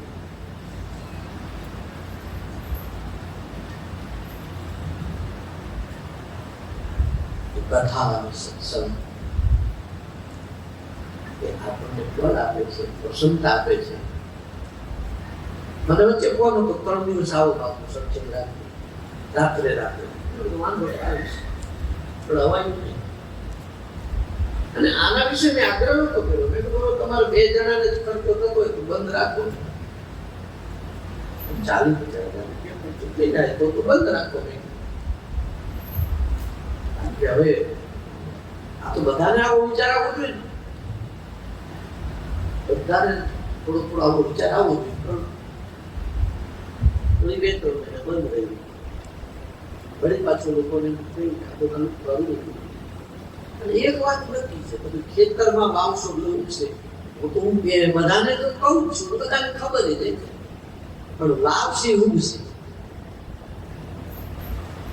આપનારને ઓછું નથી થઈ ગયું. એ વખતે કદાચ કોઈ 40,000 કે 30,000 35 વાપર્યા છે, તો પાછા તમે જુઓ 2-4-6 મહિનામાં ભગવાન એને ડબલ આપી દેતા હોય. ધંધામાં કોઈ આપી દેતા. પણ કદાચ સદગુરુને આપણને મહિમા બતાવવો છે કે સત્સંગનો મહિમા શું છે, કથાનો મહિમા, નામનો શું મહિમા છે, એની મુખ્ય તો ખબર પડે ને. આપણે ચર્ચા કરી 2 દિવસ ખાવા ન મળે તો અનાજની કિંમત થાય, નહીં તો થાય. સત્સંગની કિંમત ત્યારે થાય, સત્સંગ મળે ત્યારે નહીં, સત્સંગ ન મળે ત્યારે થાય. આ જીરોનો બલ્બ છે એની કિંમત આપણે કોઈથી કરી. આ મોટા હેલોજન પડતા હોય, આવી મોટા બધું મળતી હોય, અને નાનો જીરોનો બલ્બ એની ક્રેડિટ શું આપણી પાસે. પણ ધોકાબત્તી ઉડી ગઈ હોય, બધા બોક્સ ઉડી ગયા હોય, અને લાઈટ જતી રહે, અને એ વખતે નાનો એવો લેમ્પ જો હોય ને જીરોનો, એ એક જ ચાલુ થાય ને ત્યારે અજવાળાની કિંમત થાય. અજવાળું શું છે ત્યારે એમ થાય ભલે નાનો એવો જીરોનો બલ્બ અજવાળું હોય. એટલે પ્રકાશની કિંમત પ્રકાશમાં ન થાય, પ્રકાશની કિંમત અંધારામાં થાય. એક વખત ચારેક અંધારું થઈ જાય ને પછી પ્રકાશ થાય ને ત્યારે કિંમત થાય. ભલે નાનકડી ટોર્ચ હોય કે નાનકડો એવો દીવો હોય, પ્રકાશ તો આવે, અંધારું આવે પછી પ્રકાશની કિંમત થાય. એવી રીતે કથાની કિંમત, સત્સંગની કિંમત, નામની જે કિંમત છે એ કિંમત ત્યારે જ થાય છે જ્યારે મળે નહીં. એટલે હું કાલ રાત્રે સત્સંગ કરીને નહીં આવ્યો છું. ત્યાં ગઈ રાત્રે અમદાવાદની બાજુમાં હતો કાર્યક્રમ, ત્યાંથી પૂરો કરી રાત્રે જાગ્યો. સવારમાં અહીં આવતા આવતા રસ્તામાં અમદાવાદ 2 જગ્યાએ પાસે ગયા. પાછો અહીં આવીને આરામ નથી કર્યો. પ્રજાને ગમે તે કારણ બન્યું હોય પણ બપોરે આરામ થયો નહીં, ઊંઘ જ નથી આવતી. એટલે આશ્રમમાં તો ઊંઘ આવી જાય. છતાં ભજન સુમેલન બધું ચાલુ થાય છે. કહેવાનું તાત્પર્ય કે આશ્રમનું વાતાવરણ દિવ્ય રહે. બાપજી ગયા પછી આપણે તાળું મારી દીધું તો કઈ વાંધો નહીં. બાપજી હતા ત્યારે આપણે નહોતી સુવિધા કરી એવી તો કરી જ. અને એમનું તપ પાક્યું છે. એવું પાછું મેં વિચારવાનું ઓમકાર કે અમે કર્યું છે.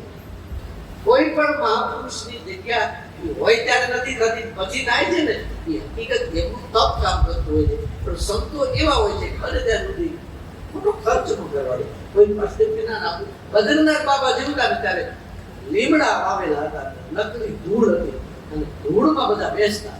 બહુ રોજડા કોથળા બદ્રીનાથ બાબા આપતા. તો ખુરશી નહોતી, ખાલી લાદી નહોતી. અને એ વખતે કોઈ પાર્ટી આવે એમ કેમ કે બાપા આપણા આ જે મેદાન રહ્યું ને લાદી નાખી દીધી હોય તો બદ્રીનાથ બાપા એમ કે તારે ઘરે નાખી દીધું. મારે શું કરવું? નો બાંધકામ કરવા દીધું, નો રૂમ બનાવવા દીધા, અહીંયા પછી જે થાય છે તો આખર તો એમનું તપ ને.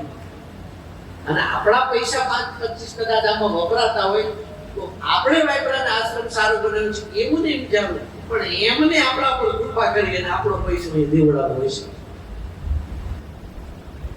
અને મને આમ એટલું થોડુંક સમજાય છે કે સારો પૈસો હોય તો સારી જગ્યાએ વપરાય. એ પાકી છે. તમે કોકના ખિસ્સા કાપ્યા હોય, કોઈના ગળા કર્યા હોય, પૈસા ભેળા કર્યા હોય ને સાહેબ, તો તમે જોયું પરિણામ સારું નથી જ હોતું. અમારે એક બાપજી હતા, એમને એક જગ્યાએ આશ્રમ બનાવતો તો દેશી પાડવાનું કામ કરતો ને એ બાપ કોઈ આવ્યો, એ બાપુ આટલા પૈસા એવું આપું અને આશ્રમ બાંધકામ કરો. બાપુ તો મારે તારું એક પૈસો આનો નથી દેતો. મને ભલે કોઈ 100 રૂપિયા આપો પણ મને મહેનત કરીને આપે ને એનો 100 રૂપિયા મારે દેવા છે. બાકી આ હું આવું છું, આ પાડવાનું ધંધો કરીને વેચવાનું નથી એનું નહીં. તો પહેલી જીવનમાં દરેક વ્યક્તિએ પોતાનો ઉદ્ધાર કરવો છે. તો પહેલો પોઈન્ટ, પહેલું સૂત્ર, પહેલું યાદ રાખો, સ્થાન શુદ્ધિ હોવી જરૂરી છે. આશ્રમમાં ન આવતા હોય, તમારા ઘરે રહેતા હોય તો તમારું ઘર શુદ્ધ હોવું જોઈએ. તમારો મકાન, તમારો રૂમ, ત્યાં કોઈ દેવસ્થાન હોય, તમે જો પૂજા પાઠ કરતા હોય તો રૂમ ત્યાં તમે ખેંચી શકો, ત્યાં ભજન કીર્તન કરી. સ્થાન શુદ્ધિ, કારણ કે સ્થાનમાં તમારે વધારે રહેવાનું છે. અને ખરેખર જે સ્થાન પર વધારે આપણે સમય રહેવાનું છે એ સ્થાન તો શુદ્ધ હોવું જોઈએ. સ્થાનની અસર અંતરમાં થાય, અંતરમાં થાય. ભૂમિની અસર મન ઉપર થાય. તો સ્થાન શુદ્ધિ ખરેખર સત્કાર્ય કરવાથી થાય, ભગવાનનું ત્યાં ભજન થાય, સુવેદન થાય, કીર્તન થાય, કથા થાય, પ્રસાદ થાય, બધું કરવું જોઈએ. પછી મારે સત્યનારાયણ ભગવાનની કથા કરો. ઘણા લોકો કે સત્યનારાયણ ભગવાનની કથામાં આવી પૂરી 5 પેલા કઠિયાર વાતો આવ્યું. અરે પણ ભગવાનની સ્થાપના તો થશે ને. ભગવાનની સ્થાપના થાય, પૂજાના શ્લોકો બ્રાહ્મણ બોલતા હોય, આરતી થાય, આવું થાય છે. કોઈ તમે જુઓ ને ખાલી 2 કલાક સત્યનારાયણ કથા થાય ને ગોર મારો જતા રહે તો તમે જુઓ એને અઠવાડિયા સુધી એની અસર હોય જ છે. સત્યનારાયણ ભગવાનની કથા ન થઈ હોય ત્યારે તમારો રૂમ જોજો અને પછી તમારો કમરો જોજો, એમાં થોડો ફરક પડી જાય છે. વાતાવરણ દિવ્ય બની જાય, સવાલ નથી. તમારો ભાવ કેવો છે? નહીંતર એ ઘઉંના રોટલો શીરો છે. તમારા ઘરે મહેમાન આવે ત્યારે ઘઉંનો રોટલો બનાવો, પણ કોઈ એમ કહે છે કે હાલો શીરો લેવો, પ્રસાદ લેવા. ભાવ બદલાઈ ગયો. શાલિગ્રામ ભગવાન પથ્થર છે, પણ પથ્થરમાં ભક્તિ ભાવ ઉમેરાયો એટલે પથ્થરને કીધો એટલે શાલિગ્રામ કીધો. તમે યાત્રાએ જાઓ પણ યાત્રામાં મહોત્સવનો ભાવ ન હોય અને એમાં ભક્તિ ભાવ હોય તો તમારી યાત્રા છે ને મુસાફરી યાત્રા બની જાય. નદીમાં તમે ઘરે પાણીમાં સ્નાન કરતા હોય તો તમારો ભાવ ગંગાજીનો છે તો ગંગાજી છે. તો ભાવ પર બહુ મોટી અસર છે. ભાવની બહુ કિંમત છે. સ્થાનની અસર પર પડે તો આ સ્થાનને શુદ્ધ રાખવા માટે આ કરવું જ પડશે.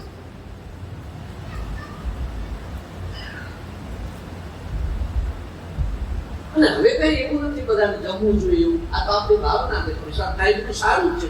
એટલે સત્સંગ કરતા તો એમ ના થાય ને. સ્થાન શુદ્ધિ પહેલી હોવી જોઈએ. અહીંયા સૂત્ર પણ એક લખ્યું છે, અહીંયા પર ચર્ચા કોઈએ કરવી નહીં. સ્થાન શુદ્ધિ માટે. અને બીજી શુદ્ધિ છે એ અન્ન શુદ્ધિ છે. તમે આ ખબર કરો ને, અમુક ના વ્યક્તિનો અન્ન ખાવ પાપી છે. બધા દુર્ગુણો છે, બધા લક્ષણો છે, વ્યસનો છે. એનું જવું અને સંતના ત્યાં જેવી પ્રસાદ મન ઉપર કેવી અસર છે. સિદ્ધિઓ જતી રહે છે. ઘણા માણસો તમે જો વર્ષોથી આરાધનાઓ કરતા હોય, સાધનાઓ કરતા હોય, પણ આપણે દેખાતું હોતું નથી. અને એક વ્યક્તિનું ભજન થોડું હોય છે, સિદ્ધિઓ જતી હોય. કારણ જ આ છે કે સ્થાન શુદ્ધિ અને અન્ન શુદ્ધિ હોય છે.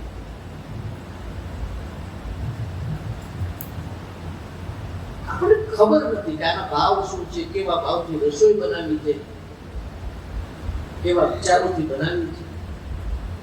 સૂક્ષ્મ ભાવની અસર પણ આમાં પડતી હોય છે. એક મહાત્મા હવે તો બધું ત્યજી દીધું હોય, બધું ત્યજી અને એક આરાધના કરવા વાળો વ્યક્તિ એક દ્રષ્ટિના ત્યાં ઉતર્યા અને ત્યાં એમને આદર સત્કાર કર્યો. બપોરે ભોજન કર્યું, પછી સુતા. હવે એ વખતે એવું બન્યું કે એ ઘરમાં જે ગૃહિણી હતી, પુરુષ એની પત્ની, એનો સોનાનો હાર એ ગૃહમાં ખીચીએ લટકતો હતો. આ બાઈ લટકાડીને સૂતી હશે અને પછી સવારે તે હું ભૂલી ગઈ એટલે મહાત્માનું કેટલું સરસ હાર છે. અને આ વેચવું આટલા પૈસા આવે ટૂંકમાં ચોરી કરવાની બની. એમને હાર ખેલા નાખી જતા રહ્યા.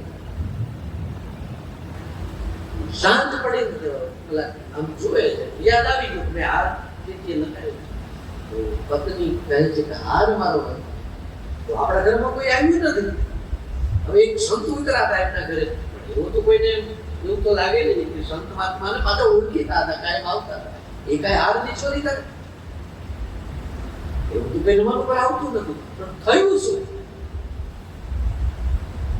હવે કેવું બધું સંત મહાત્મા ચાલીને જતા હતા અને એમને અંદરથી ગરમી વોમિટ થઈ, ઉલટી આવી.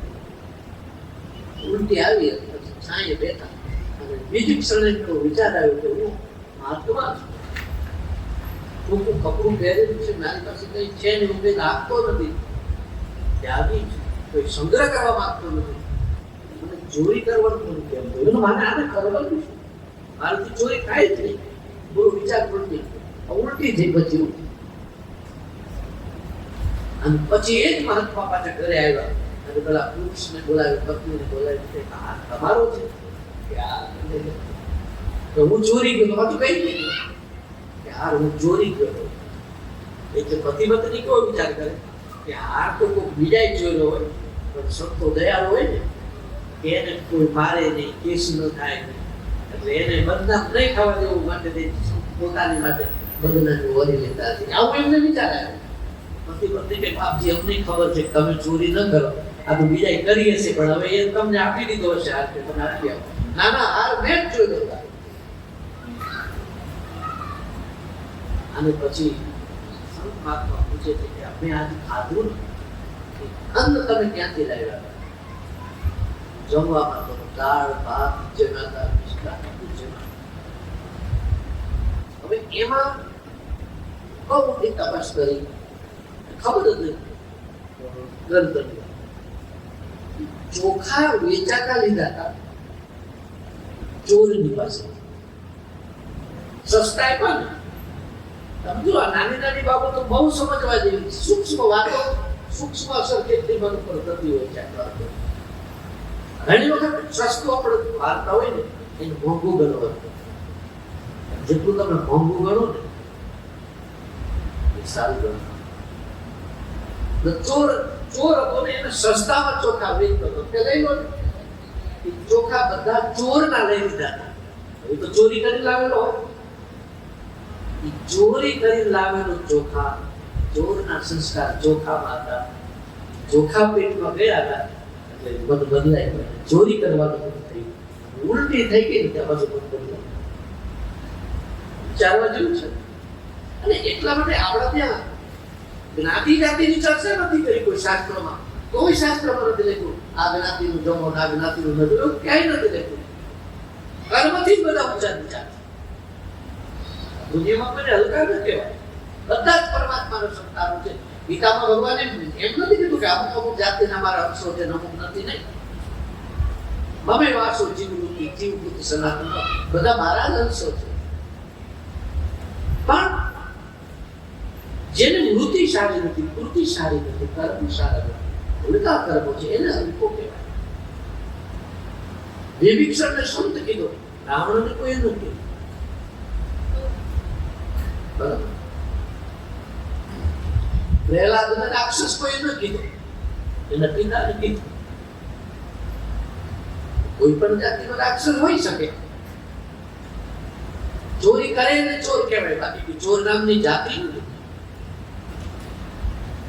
તો આવી રીતે આપણા ત્યાં એક પ્રથા છે, કોઈ પણ વસ્તુ માણસ લાવે ત્યારે બહુ વિચાર કરવો કે વસ્તુ ક્યાંથી લાવી, આ કેવી રીતે લીધી છે, આ મારે લેવાય ન લેવું. તમે ભાગવત પ્રસંગ જરાસંઘ મુગટ પરીક્ષિત રાજાએ પોતાના મસ્તક પર ધારણ કર્યું, વિચારો કેવાય.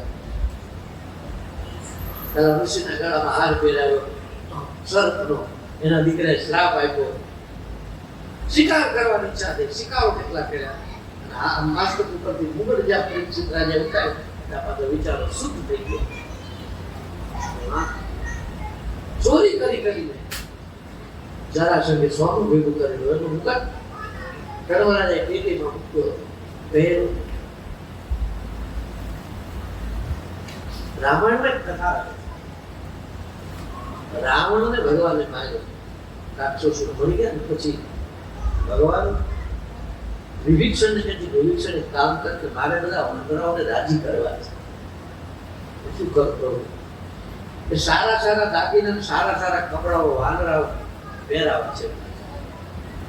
તો તું અહીંયા બધું આપતો હોય તો, નહીં તો પછી મારે અયોધ્યા બધું કે નાના પ્રભુ.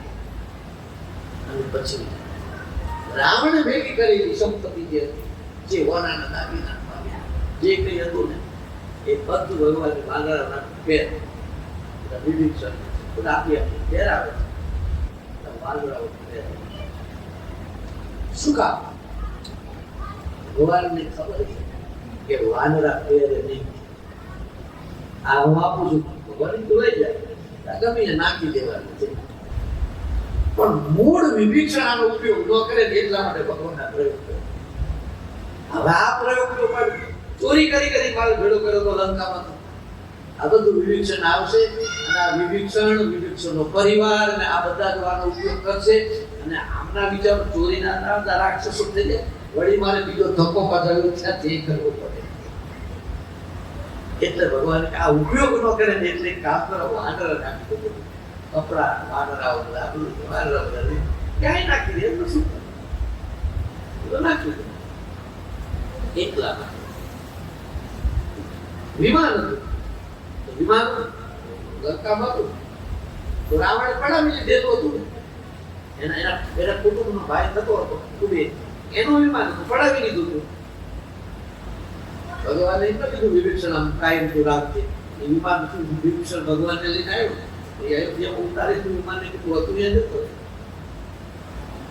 મોઢામાંથી જે શબ્દો નીકળે ને ધ્વનિથી વિમાન પહેલા ચાલતા, તો કુબેર પાસે જતું રહ્યું વિમાન હતું એને પહોંચાડી. જેની વસ્તુ આપણી પાસે ફરતી ફરતી કદાચ આવે ને આપણને ખબર પડે કે આની છે એ પહોંચાડી દેવાય. એટલે સ્થાન સુધી પછી અન્ન સુધીની જરૂર છે. આપણે આપણા બધું શુદ્ધ રાખવું એટલા માટે આપણે ભગવાનનું થાળ ગઈ, ભગવાનને દાવેલી બધું શું છે? મંત્રો બોલીએ, ભગવાનને યાદ કરી, માતાજી બધું યાદ કરી, પછી મુખમાં કોળીઓ કેમ નાખીએ? અન્નમાં કોઈ દોષ હોય વળી જાય એટલા માટે. તમને ખબર પહેલા એવું હતું, કેટલાક માણસો મંદિરોમાં જમવા જતા, ઘરનું રાંધેલું લઈ, ગામમાં ક્યાંક મંદિર હોય ને, રસોઈ ઘરે બનાવે, ઘરે રસોઈ બનાવી અને પછી આખું કુટુંબ એ વાસણો લઈ અને બધા મંદિરે જાય, અહીંયા પછી ભોજન કરી પછી આવતા. શું કામ? કારણ કે મંદિરોની અંદર આરતી, પૂજા, સ્તુતિ આ બધું જે સારું ટૂંકમાં ત્યાં કંઈક વ્યવહારની તો વાતો થઈ ગયો, ત્યાંનું વાતાવરણ સુંદર હોય એટલે વાતાવરણની અસર ભોજન ઉપર પડે તો ભોજન નહીં પણ પ્રસાદ બની જાય. તો આપણે પ્રસાદ સંસ્કૃત શબ્દ છે, એનું ગુજરાતી થાય પ્રસન્નતા. આપણને પ્રસન્નતા ગીતામાં લખ્યું કે પ્રસન્નતા જે હશે એની બુદ્ધિ પરમાત્મામાં સ્થિર થશે. અપ્રસન્નની બુદ્ધિ કોઈ પરમાત્મામાં સ્થિર ન થાય. બુદ્ધિને પરમાત્મામાં સ્થિર રાખવી હોય તો આપણે આપણી બુદ્ધિ, આપણે ચિત્તને શુદ્ધ કરવું જોઈએ. બુદ્ધિ શુદ્ધ કરવા માટે નાની નાની બાબતોનું બહુ ધ્યાન રાખવું પડે. આપણે તે દિવસે એક વાર કહ્યું, ઘણી વાર હું બોલેલું છું, હવે તો સવારમાં તમે મોબાઈલ ચાલુ કરો ને, માતાજીનું સ્તુતિઓ, પાઠ, પૂજા, મહામૃત્યુંજય મંત્ર, હનુમાન ચાલીસા, સુંદરકાંડ, તમારે જે કંઈ જોઈ તે મળી જાય છે. સવારમાં ચાલુ કરી દો. કેવું વાતાવરણ બ્રહ્મ મુહૂર્તમાં ચાલુ કરી દો. પણ હવે થાય છે કે અત્યારનું આ જે યુવા જનરેશન છે ને એ મોડા ઉઠે.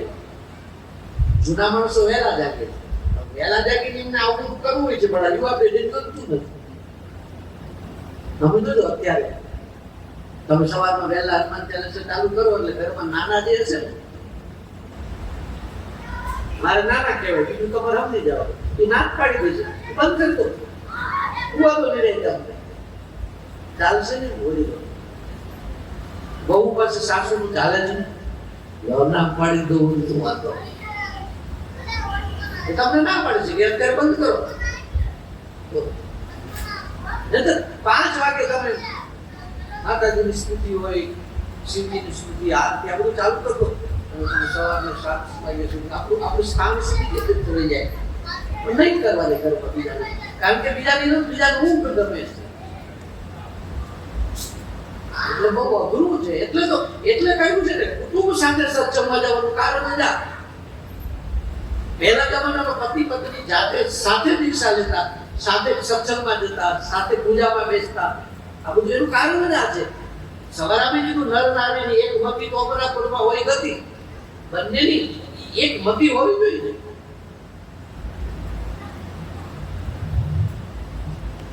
મેં સાંભળ્યું એક આજકાલની પરણેલી એક નાનકડી દીકરી બહુ ભણેલી એક કુટુંબમાં આવી.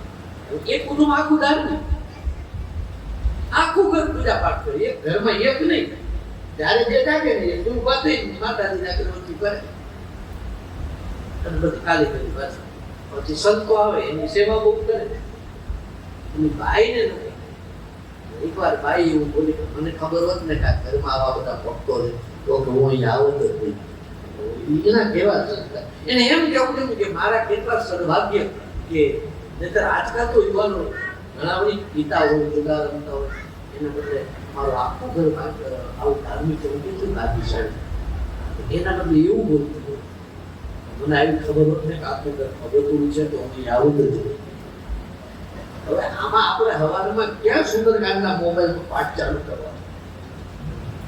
એટલે એટલા માટે ખરેખર સત્સંગની જરૂર બધાને છે. ઘરડાઓને આખું ઘર સાંભળે. રામાયણ રીતે લખ્યું ને કે હે રામ, વાલ્મીકી ઋષિ કહે છે મહામંત્ર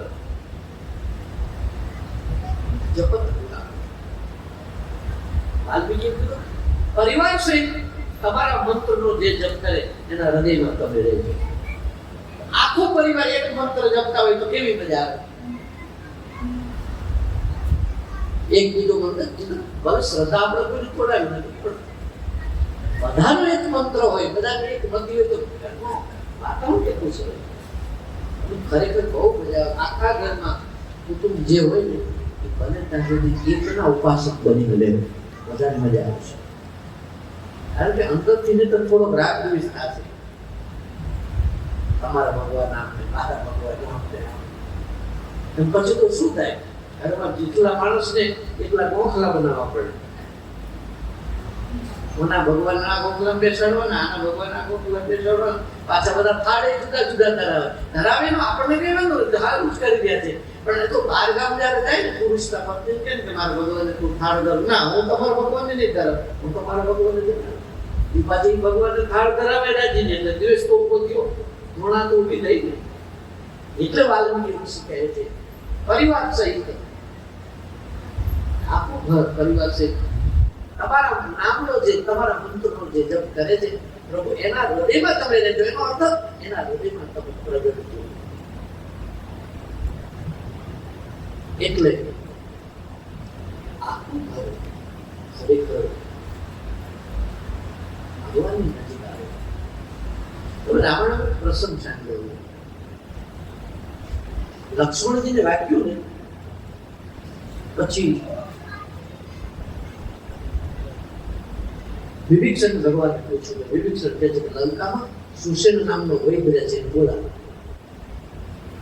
વૈદ આવ્યો, હુકુમ માંગ્યો. એને શું કીધું?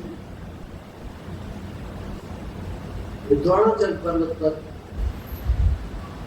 એક ઔષધિ લાવે હનુમાન અરે લક્ષ્મણ પાસે તો લક્ષ્મણ બેઠા થશે લખી દીધું.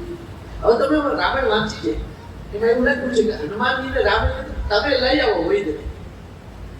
એટલે હનુમાનજી લંકામાં આવ્યા અને એવું રામાયણમાં લખ્યું છે આખું ઘર ઉપાડીને હનુમાનજી આવ્યા. ઘર સહિત આખું ઘર લઈને આવ્યા એવું રામાયણમાં લખ્યું. હવે આપણે બધા એવું વિચારીએ આખું ઘર લઈને આવ્યા એટલે હનુમાનજી બળવા નતા ને એટલે એમ કે ઓલો ભૂતો હોય છે ભગવાનને હનુમાનજી આને ક્યાં અત્યારે જગાડવો, રાતે ગયા હતા એ પાકું છે. એટલે સુશેન ભૂતો હશે એટલે હનુમાનજી પાયામાંથી એમ કે મકાન ઉખાડી મકાન આખું ઉપાડી પછી લાવી રામજી પાસે મૂક્યું. આવું જ લાગે આપણે તમે રામાયણ વાંચો. ખરેખર એનો સાચો અર્થ આવો થાય કે આખું ઘર હનુમાનજી લઈને આવ્યા. એટલે આ મકાન નહીં, આ ઘર નહીં, પણ ઘરમાં જેટલા સભ્યો રહેતા હતા ને એ બધા લઈને આવ્યા. સુશેનને કીધું ને હનુમાનજીએ કે તને બોલાવ્યો છે તારે દવા કરવાની. એટલે સુશેન વૈદ્ય એમ કીધું હનુમાનજી હું આવું તો ખરો, હું આવું તો મને રામના દર્શન મને એકલા ને થાય ને મોકો મળ્યો છે. એક કામ કરો ને, મારી પત્ની મારા બાળકો બધાને મંજૂરી આપો, બધાને લઈને કામ જાઓ તો બધાને રામ દર્શન થાય. પછી હનુમાનજી કે મારે ક્યાં તેડવા, મને શું વાંધો, આનો તમારે દર્શનનો ભાવ હોય તો. એટલે ઘર આખું એટલે ઘરમાં જે એટલા હતા ને એ આખું કુટુંબ હનુમાનની સાથે આવ્યું. આપણી ભાષા છે એટલે તુલસીદાસે લખ્યું આખું ઘર લઈને આવ્યું. આખું ઘર લઈને આવ્યું. તમને અત્યારે કોઈ પૂછે કે આ સત્સંગમાં કોણ કોણ આવ્યા છે, એકલા કે ના આખું ઘર લઈને અમે આવ્યા છે. એટલે પછી ખાટલા અને ગોદડા અને આ બધું લઈને બોલાવ્યો. આખું ઘર તો એને જ કહેવાય ને. આખું ઘર તમે આખું ઘર એટલે એ ઘર નહીં, ઘરના બધા અમે જેટલા સભ્યો છે એટલા જ આવ્યા છે. એનો અર્થ એવો થાય. એટલે તો રામાયણ સમજથી બહુ અઘરી છે. રામાયણ માટે એમાં લંકાકાંડના જે પ્રસંગો આવે છે ને ત્યારે કેટલાક માણસોની ટીકા કરે આવું બની ન શકે અર્થો જ આવા થાય અર્થઘટન કરતા આવડવું જોઈએ અને પછી પાછું લખ્યું છે કામ પતી ગયું ને એટલે હનુમાનજી જેવી રીતે લાવ્યા તેવી રીતે આખું ઘર મૂક્યા પાછું આવું લખ્યું છે આખું ઘર તો કથામાં સત્સંગમાં કોઈ પણ આપણા સનાતન ધર્મના સત્કાર્યો જ્યાં થતા હોય તો બને સુધી થાય જાઓ દર્શનનો લાભ લ્યો સાધુનો લાભ લ્યો કંઈક લાભ થશે નુકસાન નહીં તો સ્થાન શુદ્ધિ પછી અન્ન શુદ્ધિ અને ત્રીજી શુદ્ધિ જે છે એ વસ્ત્રની પણ શુદ્ધિ હોવી જોઈએ વસ્ત્ર પહેરીને ત્યારે બહુ વિચાર કરી કે આ વસ્ત્ર બને ત્યાં સુધી કોઈ પહેરેલું પહેરે એ આપણે ઓળખતા નથી પારખતા નથી એની વાત છે બાકી તો તમે તમારા ભાઈ માટે ઘણી વાત કરો છો તમને ખબર જ ન પડે કે આ મારો છે મારા ભાઈનો તો એક નક્કી રહેશે કારણ અમે ઘણી બધું ઘણું વાપરવાની ના પાડતી પગાર ખા છે સોનું છે બધી ના પાડતી એ બધા ખેંચી લે છે પરમાણુ વસ્તુ સુધીમાં હું કપડાની કોઈ વાત નથી કરતો નાના બાળકોને ખોયામાં સુવડાવો તો આપણા માતાઓને ખબર છે પોતાનું બાળક સુવડાવે ત્યારે કોઈ આપી દે નવું કોઈ લઈને આવી બીજાના ખોયામાં સૂતેલા બાળકને આપણી માં પોતાના બાળકને સુવડાવવા કોઈ નથી વાપરતી શું કામ એને પૂછો ને કે પાપ લાગે એવું બધા કહે છે પાપ નહીં પણ એ બાળકમાં કોઈ પણ રોગ હોય એ રોગના જે જીવાણુ છે એ કોટન વસ્ત્ર હોય તો ખેંચી લે છે એમાં કોઈ શું હોય તો એનો પાછો શ્વાસ લેતો હોય મૂકતો હોય શ્વાસ એના પરમાણુ આવી જાય જીવાણુ આ બધા આવા કારણો છે ટૂંકમાં આપણા મનને શુદ્ધ કરવા માટે નાની નાની નાની બાબતોનું બહુ ધ્યાન રાખવાનું છે બહુ ધ્યાન રાખવાનું છે એટલા માટે સદગુરુ મહારાજે આજે મને જે કંઈ પ્રેરણા કરી છે એવા શબ્દો તમારી પાસે ખોટા છે તો ભગવાન પેલા કરશે બોલે રામચંદ્ર ભગવાન શ્રી હનુમાનજી મહારાજ સદગુરુ શ્રી રામ જય રામ જય જય રામ શ્રી રામ જય રામ શ્રી રામ જય રામ જય જય રામ શ્રી રામ જય રામ જય શ્રી રામ જય રામ જય જય રામ બધા બોલો શ્રી રામ જય રામ જય જય રામ શ્રી રામ જય રામ જય રામ શ્રી રામ જય રામ જય જય રામ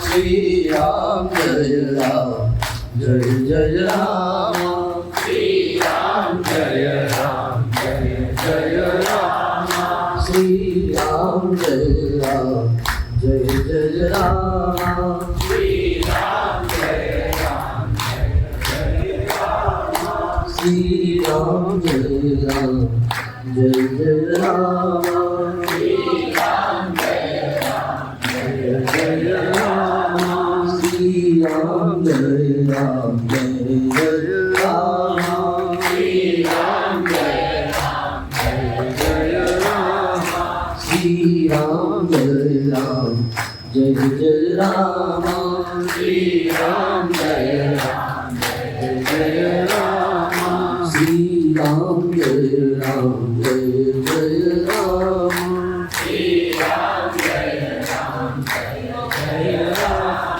સદગુરુ